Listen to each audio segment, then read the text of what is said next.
কথা বলো। আমার বাবা বিজনেস করে, জব করে না, এটাই। বিজনেস চাকরির থেকে, জবের থেকে না, আমার জানা মতে বিজনেসটা ভালো। দেখেন, চাকরি করলে এই মানুষের গালি শোনা লাগে, ওই মানুষের বকা শোনা লাগে, ওই মানুষের পায়ের তলে থাকা লাগে, দেন হচ্ছে গিয়ে মুখের উপরে কিছু বলা যায় না, কাজ কর্মতে যদি একটু ভুল করে অনেক মানুষ কিন্তু অনেক বিচ্ছিরি ভাবে গালি দেয়। এইটাই। আমার ভাইরাও কিন্তু জব করে, আমার ভাইরাও কিন্তু বলে তারা আসলে কিছু বলতে পারে না, মুখ ফুটে বললে কিন্তু তাদের চাকরি চলে যাবে। তাদের চাকরি চলে গেলে, যেটাই সবচেয়ে বেশি দুর্বলতা, তাদের চাকরি চলে যাবে। চাকরি চলে গেলে সংসার কি করে চলবে? এটা আমার অনেক খালতো ভাইদের মুখে শোনা। তো আমার জন্য মতে না, বিজনেসটা, যে ব্যবসাটা, নিজস্ব ব্যবসা করাটা অনেক ভালো। যদি আপনি মনে করেন যে ব্যবসার ভিতরে যদি আপনার ব্যবসাটা ড্যাম খেয়ে গেল, মনে করেন যে লস হলো ব্যবসার ভিতরে অতিরিক্ত, তো ওইটা নিজের টেনশন নিজের কাছে। বা ব্যবসার ভিতরে একটা ভুল হলো, তো আপনি তো কিন্তু ওইটার কিন্তু সলিউশন আছে। ওইটা কিন্তু আপনি মনে করেন যে নিজেরটা নিজে ফ্যামিলিদের সাথে আলাপ আলোচনা করে তখন নিজেরটা নিজে আবারও সলভ করতে পারবেন, ভালো করতে পারবেন। কারো কাছ থেকে বকাও শোনা লাগবে না, কোনো কিচ্ছু শোনা লাগবে না। বিজনেসটা যে, আর চাকরিটা যে মানে ব্যাপারটা, ওইটা হচ্ছে মনে করেন আপনি একটা ভুল করলেন, একটা কাজে মনে করেন একটু ভুল করলেন, আপনাকে বিভিন্নভাবে গালি দিবে, যা বলার মতো না, এত বিচ্ছিরি ভাবে গালি দিবে। তো শেষমেশ তো আপনি কিন্তু চাচ্ছেন চাকরিটা ছেড়ে দিতে বা তাকে মুখের উপর দু চারটে কথা শুনিয়ে দিতে। আপনি কেন শোনাচ্ছেন না? কারণ এটা আপনার দুর্বলতা। আপনি যদি আপনি আপনার মালিকের সাথে খারাপ ব্যবহার করেন, অবশ্যই কিন্তু আপনার চাকরিটা চলে যাবে। আপনার চাকরিটা চলে গেলে আপনি আপনার ফ্যামিলি চালাবেন কি করে? এটা আমিও বুঝি ভাই, আমিও তো মধ্যবিত্ত ফ্যামিলির মানুষ। 288 জন আজকের ওয়াচিং, 86 জন, একটু আগে 300 জন ছিলে, কমছো কেন? 290 জন। আমার লাইভটি সবাই শেয়ার করে দাও, তাহলে আমার ওয়াচিংটা বেড়ে যাবে। আমার লাইভটি সবাই শেয়ার করে দাও, তাহলে আমার ওয়াচিংটা একদম দ্রুত বেড়ে যাবে। সবাই আমার লাইভটি শেয়ার করে দাও, দ্রুত দ্রুত। আপনার মুখের হাসি অনেক সুন্দর, এসকে সাদিন। Thank you so much. আজকে আমাকে কেমন লাগতেছে সবাই কমেন্টস করে বলেন। আপনি অনেক সুন্দরী, থ্যাংক ইউ। কথাটা সঠিক বলেছেন আপু।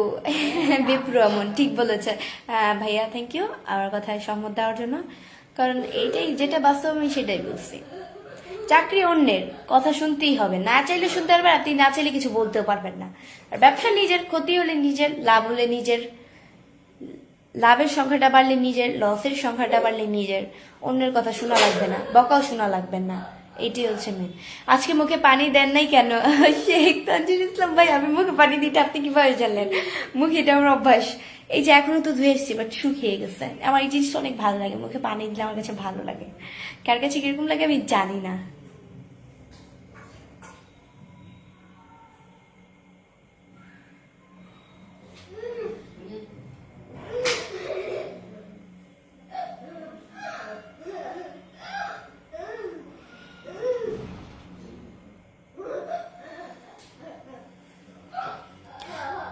আপু, অনেক চাকরি আছে সম্মানজনক, ওইগুলোতে গালিগালাজ করে না জাহিদ খান। ভাইয়া এটা ভুল বললেন। সম্মানজনক সব চাকরি সম্মানজনক, কোনো চাকরি পৃথিবীতে কোনো কাজই ছোট না। সব বিজনেস বলেন, চাকরি বলেন, সবকিছুই বড়। বড় যদি আপনি যদি আপনার চোখে বড় করে দেখতে পারেন তাহলে বড়, কার চোখে কিরকম জাস্ট আই ডোন্ট কেয়ার। তো এটাই, আপনি একটা ভুল করে দেখেন, মনে করেন যে কাজটা আপনি অনেক ভালো করতেছেন, সে আপনার অনেক প্রশংসা করবে, আপনার সাথে তালে তাল মিলাবে, মিশবে বেশি। একটা দিন শুধু একটু ভুল করে দেখেন, দেখবেন তার আসল রূপটা বের হয়ে যাবে।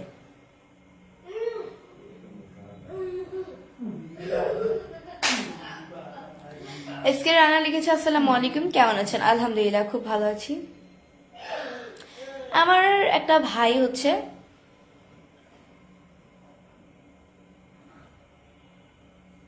তবে আপু চাকরিটা নিরাপদ। আমার কাছে চাকরি পছন্দ না, কার কাছে কিরকম জানি না, আমার কাছে চাকরি পছন্দ না, এটাই হচ্ছে মেন কথা। চাকরি নিরাপদ, চাকরি হ্যাঁ এটা ঠিক, চাকরি নিরাপদ, বাট আপনি কিন্তু ছুটিও পাবেন না চাকরির ভিতরে তেমন একটা। আপনি নিজের ইচ্ছা মতো আপনি একটু রেস্ট করতে পারবেন না। অ্যান্ড হচ্ছে গিয়ে আর কি বলবো, আর যেন কি একটা জানি বলতে নিয়েছিলাম, ভুলে গেলাম। চাকরিটা নিরাপদ নাকি কি একটা কথা মাথায় আসছিল, বাট চাকরি নিরাপদ।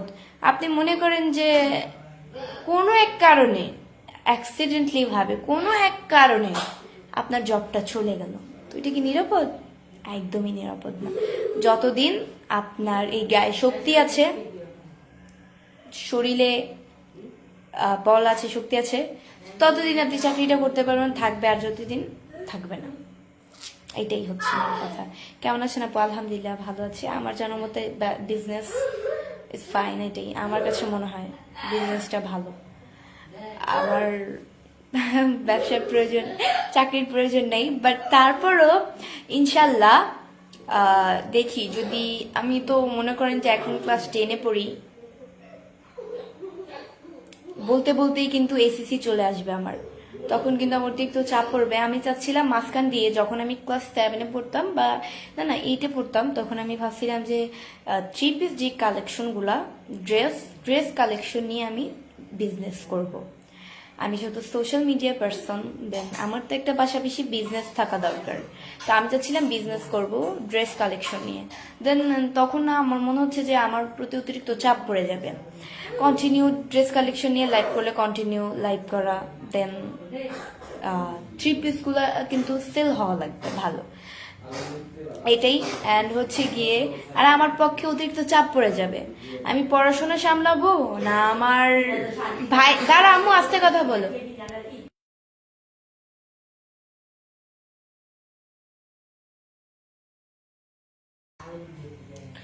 মনে করেন যে কি যেন কইতে লিখলাম, ভুলে গেছি। মানে পত্তা দেনা, ড্রেস কালেকশন নিয়েই তো কথা বলতেছিলাম। ড্রেস কালেকশন জানি কি কথা বলতে দিয়েছিলাম, ভুলে গেছি আমি। কি কি জানি কথা বলতে দিয়েছিলাম, ড্রেস মানে চাপ পড়ে যাবে। আমি এসএসসিটা দেই, দেন হচ্ছে গিয়ে পরে একটা চিন্তা ভাবনা করা যাবে। আমার পক্ষ থেকে একটু চাপ পড়ে যাবে। আমি আমার ঘর সামলাবো না রিফাত ভাই, আমার রিফাতকে সময় দিব। রিফাত তো আমি ছাড়া অচল, ও তো মনে করেন যে কান্নাকাটি করে আমি যদি ওকে সময় না দিই বা ওর সাথে যদি কথাবার্তা না বলি, ও রাগ করে আমার প্রতি। ও ছোট মানুষ দেখে কি, রাগ কি বুঝে না, রাগ কাকে বলে? রাগ তো পৃথিবীর সব ভাই বোনই বুঝে। ও ও ভাবে যে ওর সাথে আমি যদি আমার আম্মুকে জড়াই ধরে বলি যা এটা আমার আম্মু, তোর না, যা যা, এরকম যদি করি ওই কান্না করে দিব। মানে আমি চাচ্ছিলাম এরকম একটা ভিডিও দিব আপনাদেরকে, বাট এটা দেওয়া উচিত হবে না, তাই আমি এটা দিচ্ছি না। দেখি যদি পারি তাহলে দিব, আর না হয় না, সিচুয়েশন থাকলে অবশ্যই দিব। অ্যান্ড এটাই, দেখি দোয়া করবেন ইনশাল্লাহ সামনে বা কিছুদিনের মধ্যে আমি যদি দেখি, আমি যদি পারি, আমার পক্ষে যদি পসিবল হয় জিনিসটা, পড়াশোনা সামলানো, দেন হচ্ছে গিয়ে আমার ভাই, সবকিছু মিলিয়ে স্কুলে যাওয়া, সবকিছু মিলিয়ে আমি যদি ড্রেস কালেকশন নিয়ে বিজনেস করতে চাই, এটা যদি আমার কাছে পসিবল হয়, এটা নিয়ে কথাবার্তা চলছে। ইনশাল্লাহ মাসখানেক হোক বা কিছুদিন হোক, আমি এটা স্টার্ট করে ফেলবো। দেখবো আগে যে কেমন সেল হয়, ইনশাল্লাহ হবে, দোয়া করবেন সবাই। এটাই, আপনাকে যতই দেখি ততই মুগ্ধ হই, তাই।